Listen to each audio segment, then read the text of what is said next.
Former presidential doctor Ronny Jackson re-entering the political arena after being accused of serious but uncorroborated allegations last year after he was nominated by President Trump to run the VA. Someone with insufficient experience and non-existent vetting to head the nation's second-largest bureaucracy. Besides being the White House physician, he has never run a large medical organization. He was so inebriated one night, we went out one day and wrecked a government car. He hands out prescriptions like candy. In fact, in the White House, they call him the Candy Man. Well, he has denied those claims, and today the retired Rear Admiral for the Navy is running for Congress in his home state of Texas. He joins us right now, live from Amarillo. Admiral, good morning to you.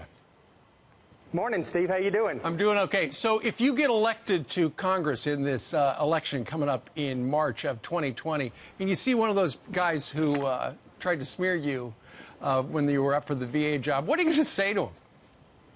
I'm not going to say anything. I'm just going to move on. It was a bunch of baseless accusations that were designed to tear me down, and it didn't work. And I'll tell you, if you support this president, and he supports you, and you're out to to help him with his agenda, yep. You're going to have a target on your back, and people are going to come after you. And that's what happened to me. And it was just an effort to tear me down. So sure.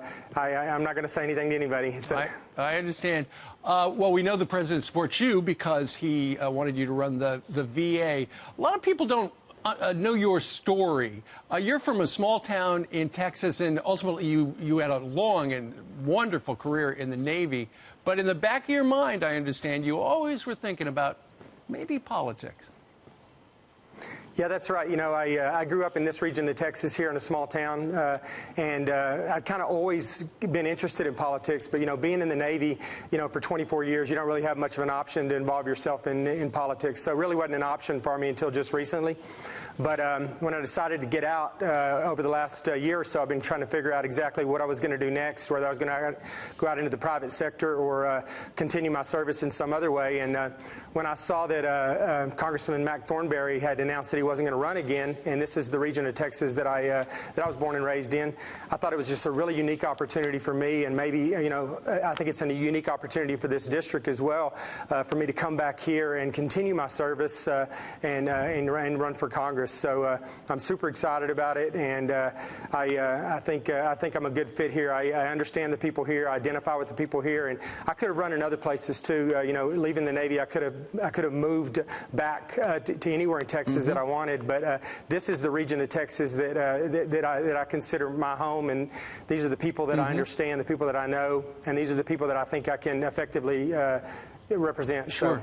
So Admiral, if as you look in at what's going on in Congress right now, how could the people of the 13th District of Texas, be helped by your point of view if you were in Congress? Well, I think, there's quite a few folks running in this district right now. I think, I don't know what the exact number is now. I didn't look at after the filings, but there were as many as 13 people that were throwing their hat in the ring for this particular seat. Some great candidates, and I totally respect the fact that they also have a desire to serve, and I admire that.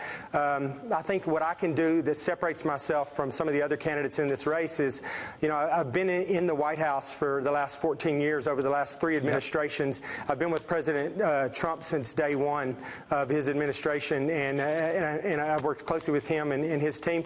I think, when the day that, Mac Thornberry, he has a lot of influence and a lot of authority in Congress right now because he's been there for 24 years.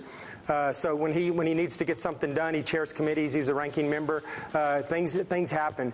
And what I try to tell people out here is that the day he leaves, that's all over for the district. They're going to have a freshman congressman in probably, that's not going to have a whole lot of influence or a big voice.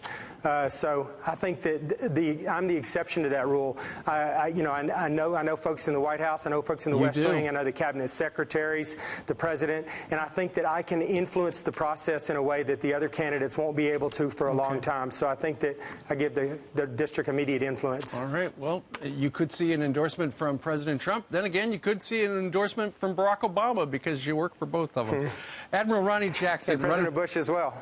Exactly right, from down there in Texas where you're sitting. Ronny, thank you very much for your service, and good luck to you. Thanks, Steve. If anybody wants to follow me, go to Ronnie Jackson for Texas 13, FORTEXAS13.com. We will. All right, Ronnie, thank you very much. All right. All right.